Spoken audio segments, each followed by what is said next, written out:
Beh, la donna era letteralmente terrorizzata perché era consapevole di essere scampata così a un omicidio. Negli occhi della 39enne nigeriana rimangono quelle terribili immagini di quei fendenti contro l'amico e contro di lei. Oggi Joy è rimasta chiusa in casa, ancora sotto shock, assieme alla famiglia. L'abitazione si trova a 2 passi dal luogo dell'aggressione.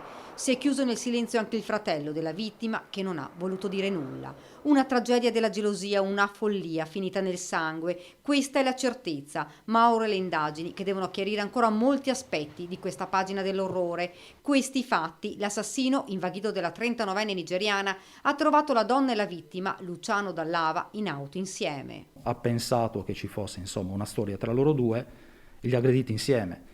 Prima la donna, trascinandola fuori dalla macchina della vittima, e successivamente si è accanito con la vittima che appunto è stata coltellata più volte. Ha rincorso la donna che è riuscita a fuggire verso casa mettendosi in salvo. Lui è tornato nel luogo dell'aggressione. Vittima che probabilmente era agonizzante, c'è stata forse, dico forse perché questo insomma è da accertare, un'ulteriore colluttazione però tra una persona che oramai rantolava e lui che invece probabilmente voleva accertarsi che alla fine fosse morto, e poi insomma lui è scappato e si è allontanato definitivamente. Il coltello insanguinato ora nell'auto dell'assassino. Ha detto di aver avuto l'arma perché stava effettuando un trasloco. Su questo sono ancora in corso accertamenti rispetto alla versione che ha fornito, cioè che appunto stesse cambiando casa, e quindi questo appunto farà parte degli accertamenti successivi. Omicidio e tentato omicidio aggravati sono le accuse mosse a Giovanni Maria Cuccato, 44 anni, che si trova ora nel carcere di Santa Bona.